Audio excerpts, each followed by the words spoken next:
Hola y bienvenidos y bienvenidas a una nueva sesión del Seminario Internacional sobre Filosofía y Pensamiento Judío que organizamos la Red Internacional de Pensamiento Judío, el Grupo de Investigación, Historia y Ontología del Presente de la Complutense y el Departamento de Filosofía y Sociedad también de la Universidad Complutense de Madrid, en colaboración con el Instituto de Ciencias de las Religiones y el Centro Sefarat Israel. En el día de hoy contamos con la presencia de la profesora Linda Maerink, compañera de la Universidad Complutense de Madrid, donde es profesora, como digo, de filología alemana desde 2017 e investigadora asociada a la Universidad de Bremen. Llevó a cabo un doctorado en literatura comparada y filología alemana por las universidades de Mainz y de Barcelona. Es miembro fundador del grupo de investigación Digital Diaspora Imagine Communities in Cyberspace de Bremen y actualmente realiza un proyecto financiado por la German Research Foundation sobre utopía y extraterritorialidad en la literatura desde Heine. Sus líneas de investigación son el exilio y la diáspora, la literatura de la Shoah, los estudios alemanes postcoloniales y la teoría literaria. Además, forma parte del grupo de investigación Expatria de la Universidad de Barcelona. En el día de hoy va a hablarnos de Alfred Döblin y la diáspora por una renovación judía. Muchas gracias, Linda, por tu contribución al seminario y cuando quieras tienes la palabra. Muchas gracias, Roberto, por la invitación y a los asistentes, y me alegra también ver algún nombre conocido en la lista de participantes. Voy a compartir pantalla con una breve presentación que no será larga. Entonces, pues como ya anunció Roberto, hablaré de Alfred Döblin. Y claro, de Döblin lo que se conoce es evidentemente Berlin-Alexanderplatz, ¿no? La gran novela urbana que ya en el momento de su publicación en el 1929 fue un éxito, un rotundo éxito.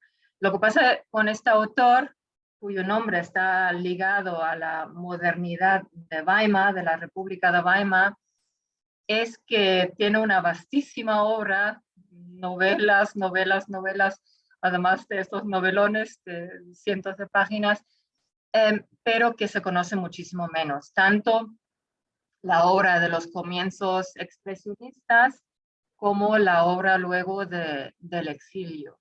Entonces, lo mismo o incluso más, con más razón pasa con sus escritos judíos, los que presentaré aquí hoy.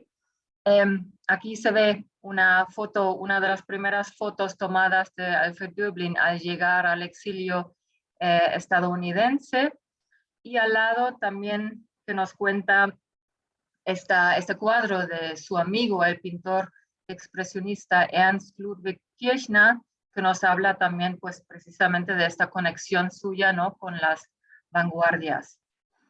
Y veréis que los escritos judíos, pues no, a nivel estilístico no tienen nada de vanguardista, pero también es interesante para ver, digamos, las distintas facetas de este autor. Entonces, mi presentación tiene dos ejes. Por un lado, quiero precisamente introducir las reflexiones, digamos, muy propias, muy personales de uno de los autores más originales del siglo XX alemán, y un escritor muy ambiguo frente a sus raíces judías. Y por otro lado, en menor medida, también quisiera de alguna forma mostrar el alcance representativo o el alcance colectivo de su compromiso con el judaísmo. La relevancia de los escritos judíos, que son monografías, ensayos, relatos y muchos artículos de prensa, muchas cartas también, y que están hoy en día, o sea, reunidos en un tomo de la obra completa, no están traducidos al español, por lo tanto, pues contaréis con mi traducción de las citas que daré a conocer. Pues la relevancia de estos escritos para mí, bueno, reside en distintos aspectos que guiarán también esta intervención.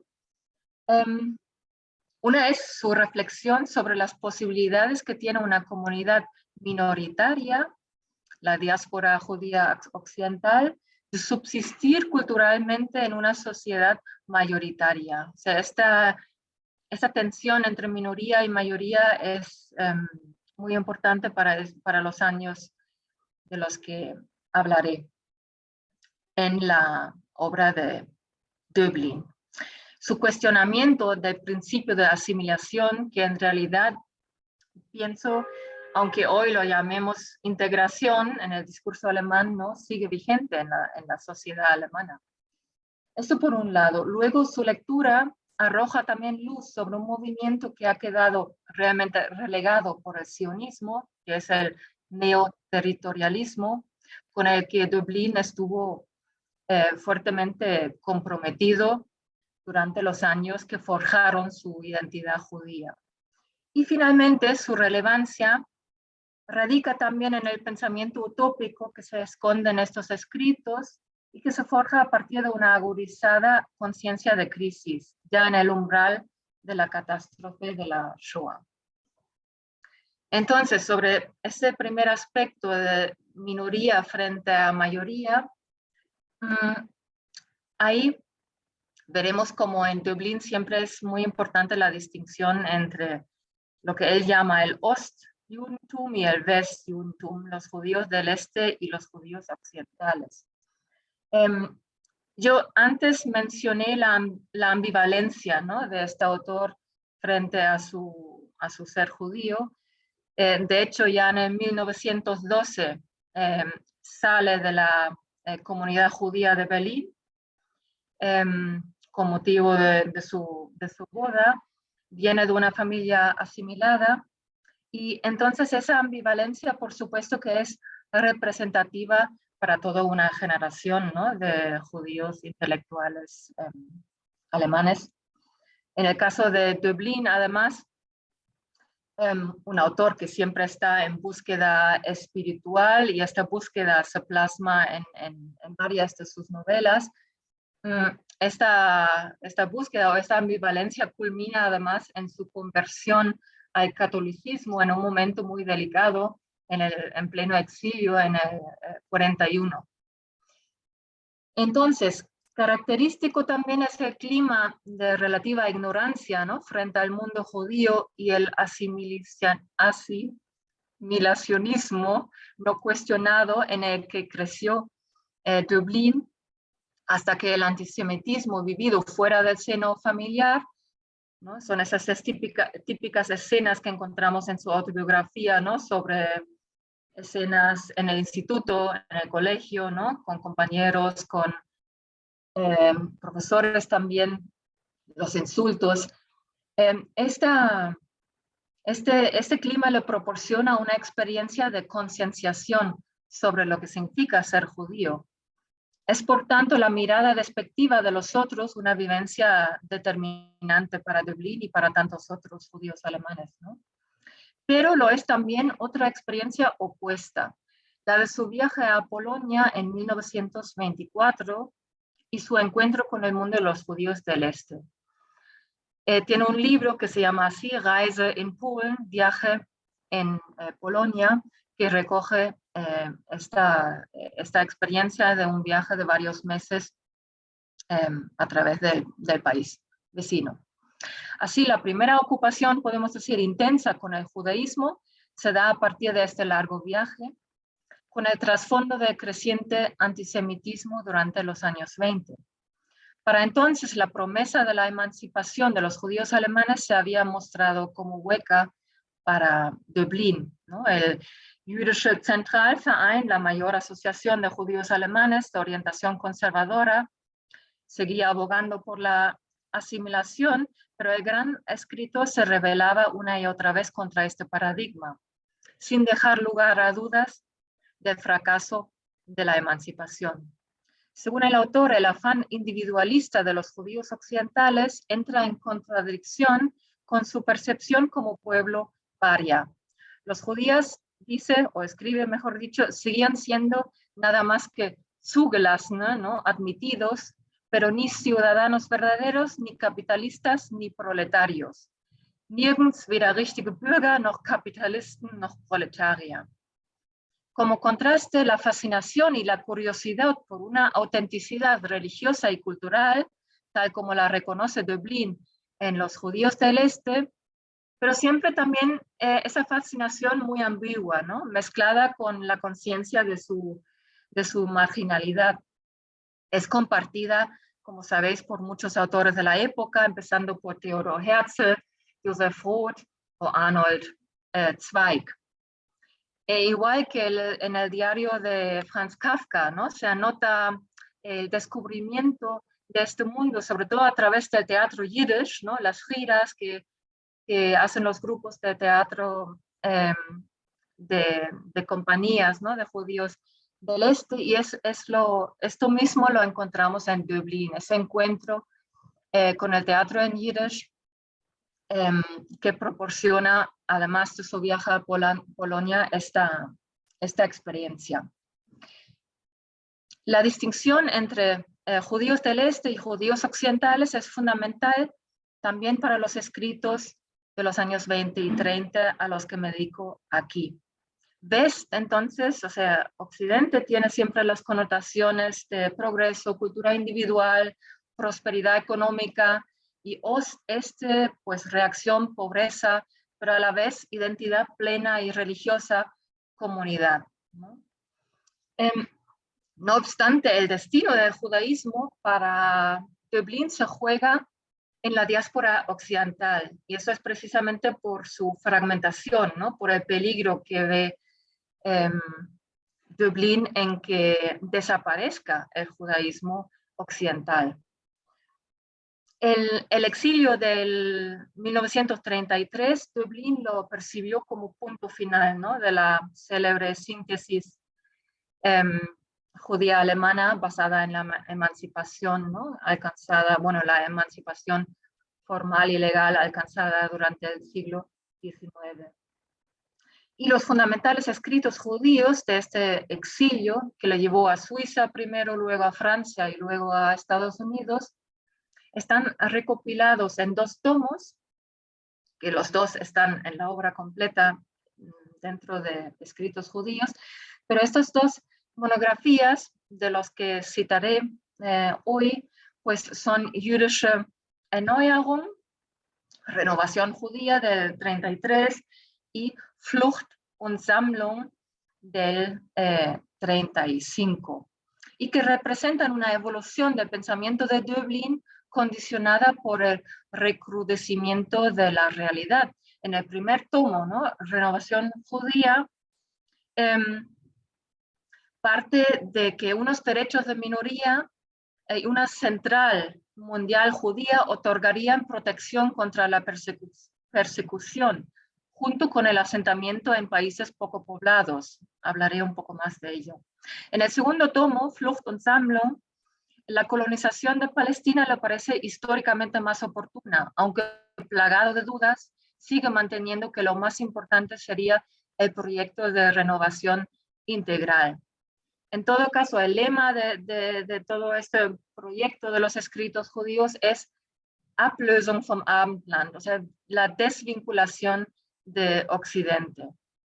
El primer libro, entonces, Breve y denso, es en realidad anterior incluso a la huida del nacionalsocialismo, pero publicado ya en el exilio, y ahí entra todo el peso de la experiencia, ¿no? De haber sido objeto de exclusión antisemita transmitida de generación en generación, y el contramundo que proyecta a partir de estas experiencias en este libro es a la vez fruto de ellas, de estas experiencias, y liberación, ¿no? Respecto de las mismas. La amenaza que percibe en el libro, de muchas maneras, es lo que acabo de decir, la disolución del judaísmo occidental a causa de su total integración en las sociedades mayoritarias. Y su objetivo sería el poner fin a la diáspora y, como dice, hacer de la diáspora el sujeto de su propia historia, para finalmente asentar una nueva comunidad transnacional judía.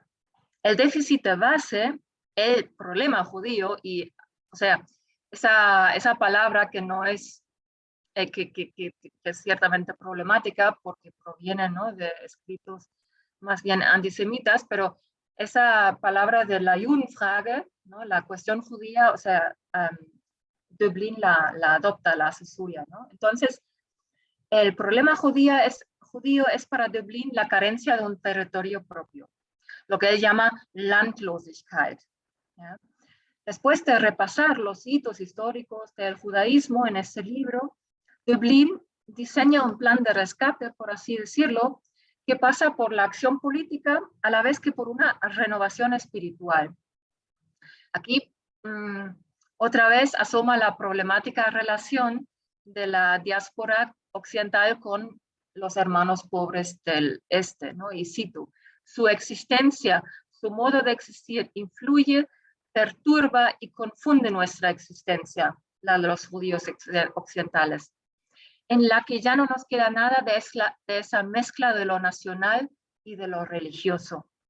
Dublín siempre identificará el nexo de religión y nación en el judaísmo como un problema de difícil solución para lo que él llama el judaísmo de la Galut Judentum, disperso y asimilado. Lo que contrapone en este y en otros escritos es el objetivo de recuperar, y perdonadme que no ofrezco una traducción satisfactoria, la Diesseitigkeit del primer judaísmo, el estar en este mundo, ¿no?, en contraste con la trascendencia religiosa. Que esa Diesseitigkeit, este estar aquí en el mundo, según él, ha quedado relegado tanto en el judaísmo ortodoxo como en la diáspora. No olvidemos en todo caso que Dublín es un literato, ¿no?, y por tanto su argumentación está vestida de un lenguaje muchas veces metafórico, pero vago y abstracto a la hora de transmitir, digamos, mensajes de acción y de dar a conocer su programa, ¿no? Y cito, creo que lo tengo aquí, ¿no? ¿Qué es pues lo que quiere el judío del mundo? ¿Cuánto quiere del mundo? ¿Qué mundo?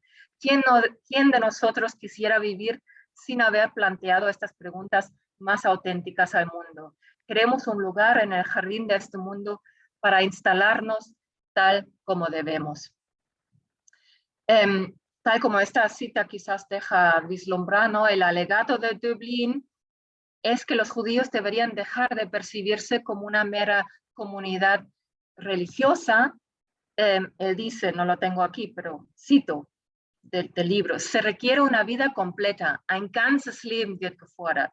La libertad, el orgullo, la dignidad humana, la posibilidad de construir y construirse forman parte de la vida.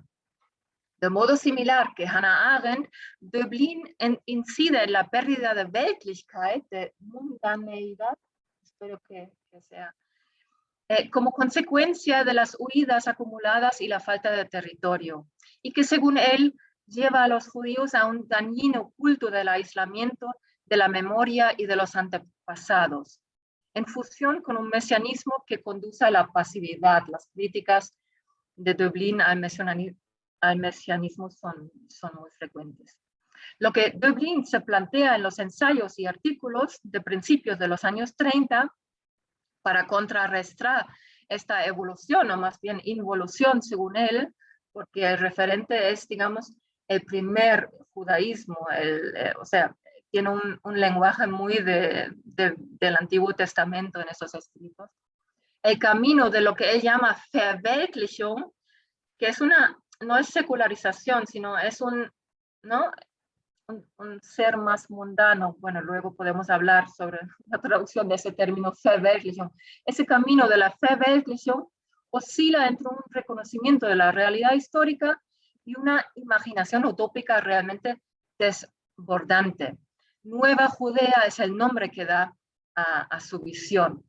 En una carta a Nathan Birnbaum, que forma parte de una correspondencia más amplia y muy importante para para Dublín no es la correspondencia, digamos, entre un asimilado y un judío ortodoxo, aunque crítico con el sionismo, que es Nathan Birnbaum, y que ilustra bastante bien los tensos debates, ¿no?, dentro de los judíos exiliados en este momento. Escribe Dublín en julio de 1934. No digo territorio, digo nueva Judía y además pueblo nuevo, tierra nueva. Lo importante no es el país geográfico de Palestina, sino Sion, pero Sion no es un concepto geográfico. Sin embargo, es necesario un territorio, ya que en el mundo occidental no existe la posibilidad de un Sion para nosotros. Debemos salirnos, aun si el camino nos lleva otra vez al desierto. Esta nueva Judea debería posibilitar entonces la construcción de una identidad judía auténtica sin presiones asimilacionistas. Solo se conseguiría mediante el aislamiento de una comunidad cerrada hacia el exterior. Aunque, y aquí claro, viene pues entra en juego las propias contradicciones, digamos, del autor, aunque el propio Dublín manifiesta ya en el 35 que ya no existen las islas en el mundo, o sea, es una cita textual. Aún si uno quisiera, el tráfico de mercancías, escribe, lo arrastraría consigo. El sujeto en el mundo globalizado, escribe, es transformado por la invasión del entorno y de alguna manera, esa es una cita textual, será como los demás, incluso será absorbido o erradicado. Defiende entonces la idea de Sion, aunque dudando de su potencial de realización, aunque estas dudas en estos momentos están más en las cartas que en estos dos libros que mostré. Dublín tiene ante sí dos referentes contemporáneos como alternativa a la diáspora occidental, que no le convencen por distintas razones. Uno es una república autónoma concedido a los judíos como Birobidzhan en Siberia, pero donde según él la cultura judía es absorbida por la política soviética. Otro es el sionismo, evidentemente con su modelo de Estado nacional. Con él mantiene cierta, una, digamos, distancia irónica durante toda su vida. Esta distancia o este posicionamiento se matiza según el momento histórico. Pero lo que sí mantiene es una diferencia fundamental con el sionismo y que es la énfasis en el territorio y no en un Estado. De hecho, escribe a modo de advertencia, y cito, por encima del territorio valoramos al pueblo. No debemos convertir en fetiche es una cita dentro de la cita, el suelo de nuestros antepasados. Final de la cita. El Estado judío del sionismo no le convence precisamente también por emular la forma del Estado-nación occidental. Y cito otra vez, que no se crea que estamos en búsqueda de nación. Dejemos a los demás pueblos el orgullo de sus estatalidades. De lo que se trata es del templo de Sion y sentimos que es tarea nuestra prepararle un lugar a lo innombrable. En su ensayo, ¿Qué es la nueva Judea?, por ejemplo, la búsqueda de una identidad colectiva judía más allá de la nación se enlaza con una crítica del Estado y su realización en la historia, en el contexto de sus aspiraciones coloniales. Y cito, así vemos claramente, así vemos claramente, igual que los pueblos colonizados en la guerra, a dónde lleva la famosa cultura de los estados poderosos. Rechazamos decididamente convertirnos en imitadores o competidores de los que han sido hasta ese momento nuestros amos y explotadores. Aún así, su alegato en favor de un territorio autónomo judío dentro de otro estado, se entiende, no escapa de las contradicciones propias de su posición. Sus afirmaciones abiertamente anticolonialistas chocan con su discurso colonial, que ahora en un momento introduciré, incluso colonialista. Dublín participa en este momento de lo que Eva Alexi, en un artículo que me parece pues muy bien, de lo que Efalezzi ha denominado la doble conciencia de la diáspora judía alemana, que consiste precisamente, ¿no?, en inscribirse en el discurso colonial a la vez, claro, de hablar como sujeto subalterno, ¿no?, de pertenecer a un colectivo discriminado. Y en el caso de Dublín, realmente esta doble conciencia, o sea, se puede llevar incluso más allá porque él participa muy claramente del discurso geopolítico, digamos, del periodo entre guerras en Alemania. ¿No? O sea, él escribe, siguiendo con ese discurso colonial, y cito: sabemos que la tierra tiene espacio para todos y muchísimo territorio que de bien serviría. Se encuentra políticamente en manos de este o de aquel estado, pero de hecho, sin embargo, en manos de ninguno. Sabemos de la existencia de múltiples espacios de colonización aún inexplorados. En sus escritos, entonces, Döblin habla expresamente y reiteradamente de las posibilidades de una gran colonización judía fuera de Europa, y a la que quiero dedicar algunas palabras, porque precisamente entre el 33 y el 37, pues presenciamos un compromiso bastante peculiar en este autor, que siempre quería mantenerse lejos, a pesar de ser un escritor conocido como de izquierdas, pero siempre estaba en tensión con sus, digamos, colegas, con sus compañeros antifascistas, y nunca quería pertenecer a ninguna escuela, ideología. De hecho, él ha acuñado el tema, la palabra del dublinismo. Él dice que la única ideología a la que se dedica es el dublinismo. Entonces, en ese sentido, es peculiar ese compromiso que se enmarca en esa búsqueda, ¿no?, espiritual y también intelectual que caracteriza a Döblin, ¿no? Y en estos años, 33 al 37, pues Döblin puso toda su energía en el movimiento judío neoterritorialista. Y en la vertiente alemana del movimiento Freiland, o sea, tierra libre, o sea, podemos identificar neoterritorialismo con las ligas Freeland, Freiland, que se empezaban a fundar primero en Londres, pues luego en Francia, en Alemania, en Polonia. Y es precisamente un movimiento, ¿no?, que intentó entonces adquirir territorios fuera de Europa para establecer asentamientos judíos al margen de Palestina. Y en este movimiento, Döblin vio la posibilidad no solo de mantener una comunidad con identidad minoritaria propia, sino de impulsar el fin de la diáspora y un resurgimiento cultural del judaísmo. Realmente el primer obstáculo que identifica Döblin no es mantener, sino crear una comunidad, ¿no?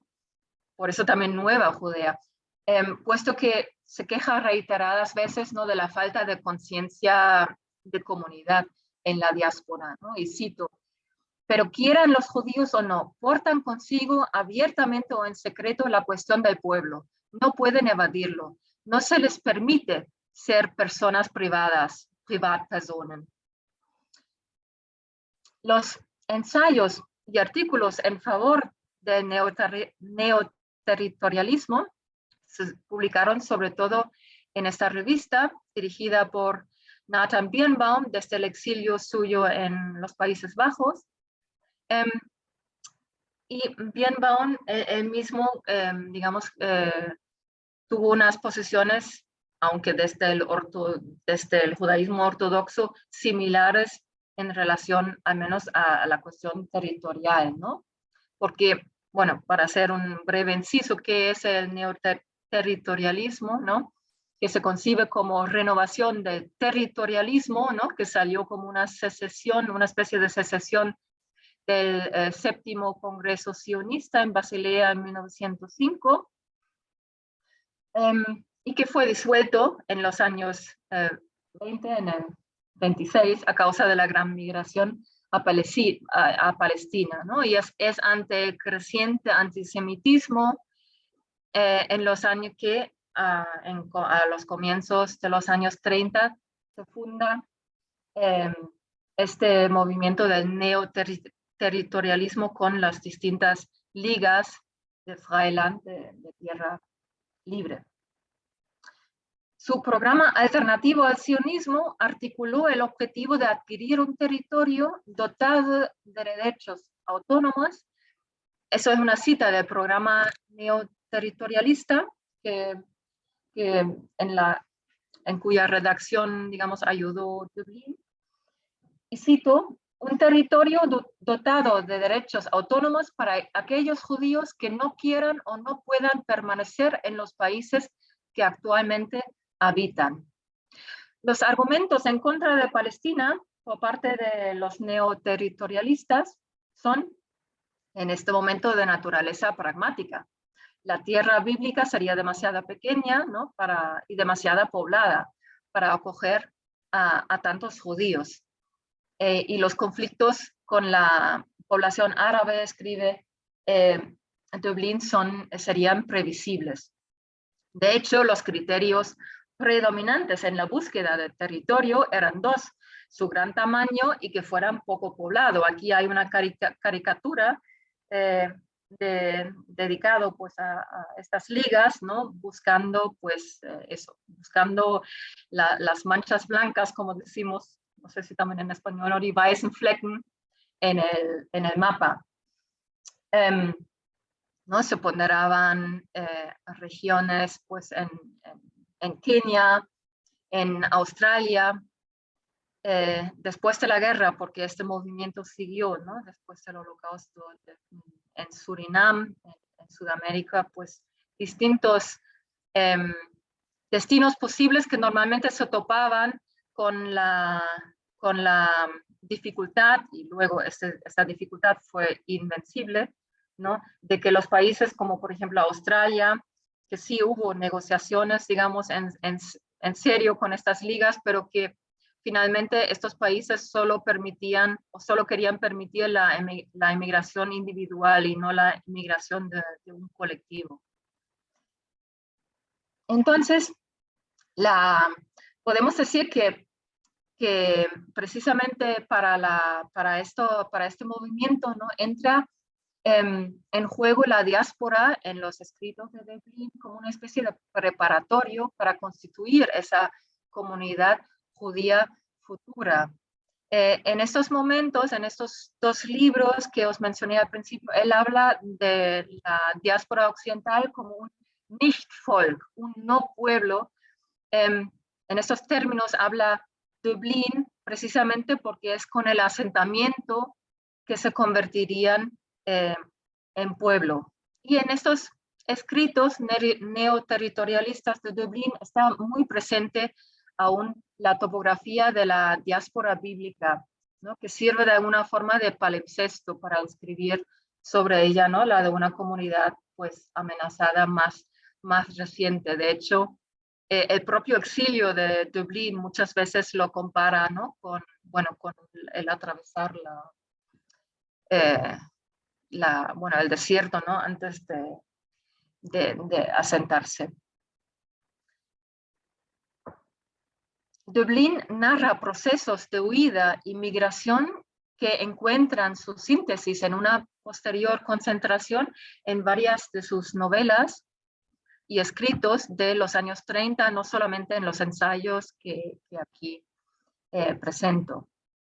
Pero antes de que se den las condiciones de posibilidad para alcanzar esta concentración, ¿no? Esta Sammlung, está, como acabo de decir, el desierto que hay que atravesar y que será la experiencia vinculante para la constitución de una comunidad concebida en términos utópicos. Y aquí es donde quiero ya introducir la última parte de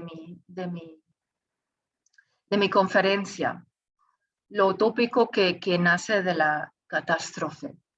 Lo que desvelan las intervenciones neoterritorialistas es el nexo entre crisis y utopía. No obstante, en 1937, cuando se enfría, y no solamente se enfría, sino termina el compromiso de Dublín con el neoterritorialismo, sea porque este tuviera una repercusión más decepcionante de lo que se esperaba Dublín, sea también por la muerte de su mentor, digamos, Nathan Birnbaum, sea también por las críticas que ha recibido Dublín en estos momentos por parte de los judíos de la izquierda, o sea, que le reprochan incluso hacer uso de un vocabulario fascista, porque Dublín, en estos escritos, él habla mucho de masas, de pueblo, incluso de Lebensraum, espacio vital, ¿no? El espacio vital que necesitan los judíos, evidentemente desde una posición ideológica opuesta al fascismo, pero estas críticas están y bueno, yo me imagino que le duelen mucho. Entonces, pues eso, termina su activismo, por así decirlo, y quizás también por esa incomprensión, ¿no?, con la que fueron recibidos sus escritos, Dublín da en este momento un claro vuelco literario a sus escritos. Y es aquí donde se formula la transición, ¿no?, del activismo político hacia el terreno de la literatura. Y con ello, pues, a la ficción, claro.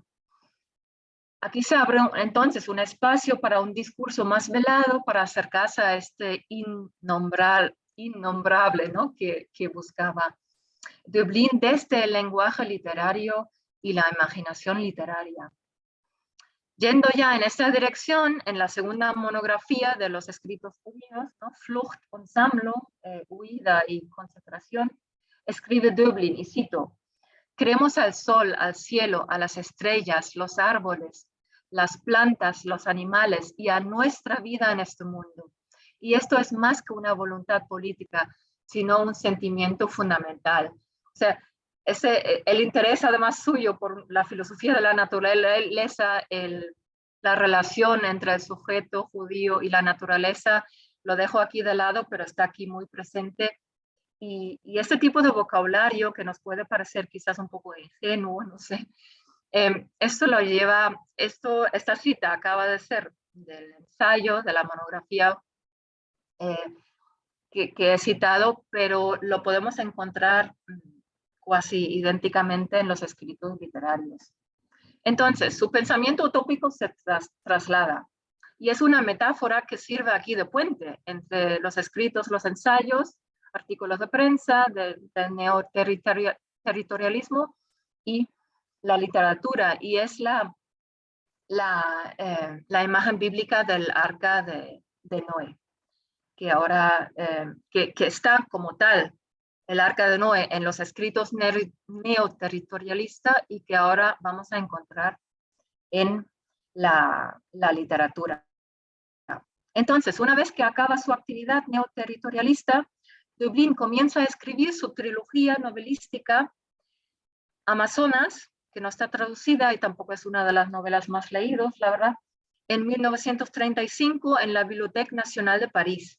Y aquí entonces se solapan, ¿no?, ya su activismo con el empezar a redactar esta trilogía, cuyas 3 novelas, pues, son, o sea, no tienen nada que ver temáticamente con el neoterritorialismo, sino que tratan sobre la conquista, el primer tomo, la conquista y la percepción de los indígenas de la conquista, y el segundo tomo, que es importante aquí para nosotros, que se llama Der blaue Tiger, en referencia a una figura mitológica indígena, el tigre azul, trata sobre la actuación de los jesuitas en el actual Paraguay y en concreto al asentamiento, ¿no?, a la creación de lo que llaman las reducciones. Y esta es de especial interés en nuestro contexto. Aunque no se nombre, evidentemente, la causa judía, pues, puesto que la novela trata de otra cosa, de otro momento histórico, los lazos que unen a los escritos sobre el movimiento neoterritorialista con esta novela son muy llamativas, y es en los últimos años, bueno, me constan 2 artículos, o sea que tampoco es tan novedoso aquí lo que presento, en 2 artículos que ya exploran estos nexos, porque hasta el momento esta novela ha sido leído como una crítica a la civilización europea o en clave intercultural. Sin duda todo eso tiene su razón de ser, pero estos lazos precisos con la cuestión judía territorial, pues se están empezando a explorar. Entonces, pues Dublín toma como su base la cristianización, ¿no?, llevada a cabo por el orden jesuita en Sudamérica, que comienza con su llegada en lo que hoy sería Brasil, ¿no?, en el año 1549, y la fundación de los primeros asentamientos en las orillas del Paraná. Estos asentamientos, que rápidamente prosperaron, se convierten, según cito aquí Dublín, en una república jesuita dotada de derechos específicos, pero continuamente amenazada por posibles asaltos de bandoleros y por el propio sistema colonial. Luego he encontrado que hay varios escritos, no sé en la literatura española, pero en la alemana, que tienen esta lectura, digamos, utópica de este proyecto, por así decirlo, jesuita. O sea, Dublín no está solo, digamos, en esto, pero Dublín continúa la lectura utópica de las reducciones. Y su interés en hacerlo realmente no es histórico, o al menos la veracidad histórica no es su interés primordial. De ahí que el autor incluso radicaliza esa representación utópica de las reducciones, movido por un claro interés en posibilitar una lectura que proyecta la diáspora judía, el intento de salvar la comunidad en el plan jesuita. Y haciendo una lectura paralela de ambos textos o clases de textos, resalta su cercanía léxica y metafórica y semántica también, claro. La idea que subyace entonces es la de una comunidad sin tierra propia, ¿no?, que encuentra su refugio. Exiliado y desesperado ante la amenaza fascista, Dublín habla de las reducciones como, y cito, encapsulamientos, verkapselung, y en una clara referencia a los planteamientos neoterritoriales de un Estado dentro del Estado, afilando al máximo su lenguaje metafórico. La toponimia que Dublín emplea en Amazonas encierra los mensajes nucleares de lo que él llama el Urchristentum, ¿no?, el primer cristianismo, y en Dublín siempre se solapan el primer cristianismo y el judaísmo, que buscando también aquí el puente entonces hacia la historia judía. De este modo, las reducciones se describen, y cito, como el Canaán indio, en alusión al asentamiento, ¿no?, de los israelitas después del Éxodo. Una vez asentados en paz con la naturaleza selvática que les rodea, los indígenas que conviven con los jesuitas juntos constituyen para Dublín una comunidad de fe. Es una cita de la novela. Sin duda, la imagen más potente, ahora vuelvo a ella, es el del arca de Noé, que introduce en la novela para ilustrar la necesidad de la comunidad para cerrarse herméticamente sobre sí misma en pos de su defensa.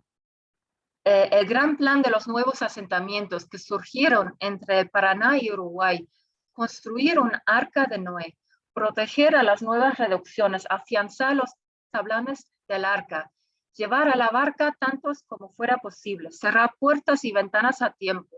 Eso fue el lema de su trabajo.